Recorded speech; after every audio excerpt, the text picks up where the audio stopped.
পাটিসাপটা পিঠা যে পছন্দ করে না এমন মানুষ খুঁজে পাওয়া আসলেই খুব কঠিন।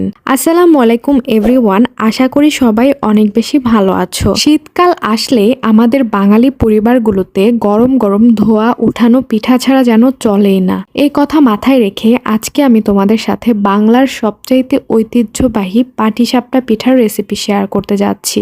প্রথমে আমি 2 কাপ চালের গুঁড়ো নিয়ে নিয়েছিলাম, সেখানে আমি দিয়ে দিয়েছিলাম 1 টেবিল চামচ গুঁড়া দুধ। এরপর আমি এখানে দিয়েছিলাম খাঁটি খেজুরের গুড় দিয়ে আমি এখানে কিছুটা পানি অ্যাড করে মিক্সারটি বেশ ভালো মতো মিক্স করে নিচ্ছিলাম।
মিক্সারটি মিক্স করার সময় আমি স্বাদমতো কিছুটা লবণও দিয়ে দিয়েছিলাম, আর পানি আমি একবারে সব দেইনি, অল্প অল্প করে পানি দিয়ে আমি মিক্সারটি করেছিলাম। তারপর একটি প্যানে আমি নিয়ে নিয়েছিলাম প্রায় 1.5 কাপের মতো দুধ দেওয়ার পরে আমি এখানে অ্যাড করেছিলাম সুজি।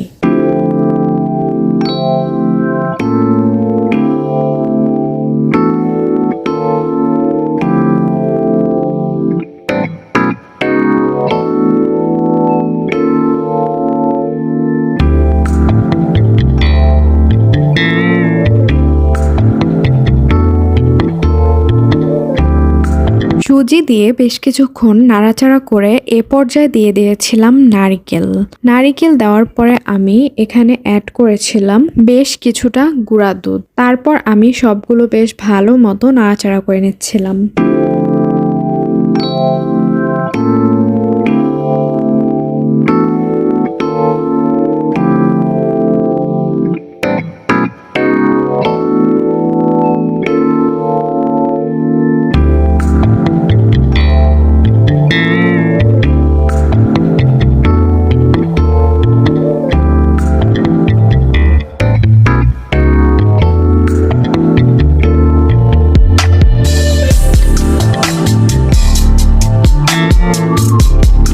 স্বাদমতো কিছুটা লবণ অ্যাড করে আমি এখানে দিয়ে দিয়েছিলাম খাঁটি খেজুরের গুড়। এই মিক্সারটি দিয়ে আমি মূলত বানিয়েছি পাটিসাপটা পিঠার যে ক্ষীরটা থাকে সেই ক্ষীরটা।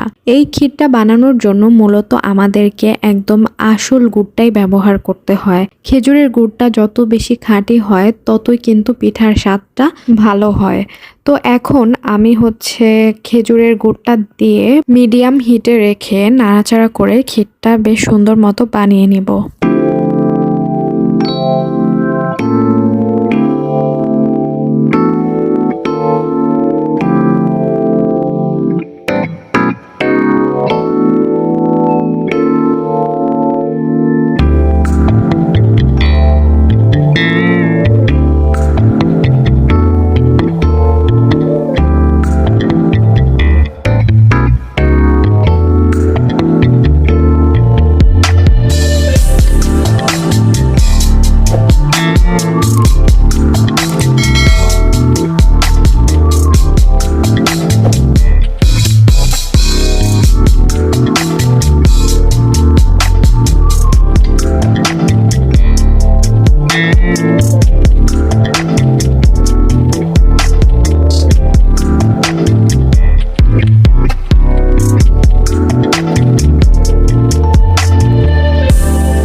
কনসিস্টেন্সিটা যখন এমন হয়ে এসেছিল তখন আমি একটি বাটিতে নামিয়ে রেখেছিলাম।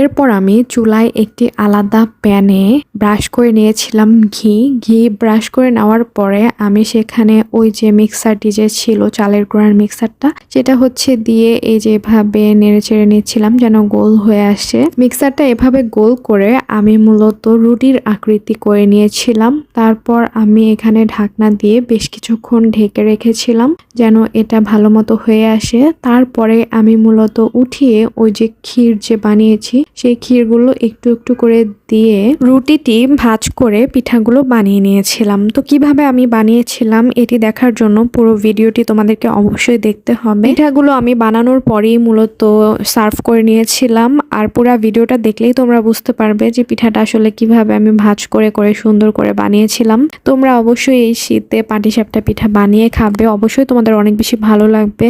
আর আমার চ্যানেলটি যেহেতু নতুন, তোমরা আমাকে সাবস্ক্রাইব করে অবশ্যই পাশে থাকবে, লাইক এবং কমেন্ট করেও পাশে থেকো। দেখা হবে তোমাদের সাথে আমার আবার পরে অন্য কোনো ভিডিওতে। ভালো থেকো, সুস্থ থেকো, আল্লাহ হাফেজ।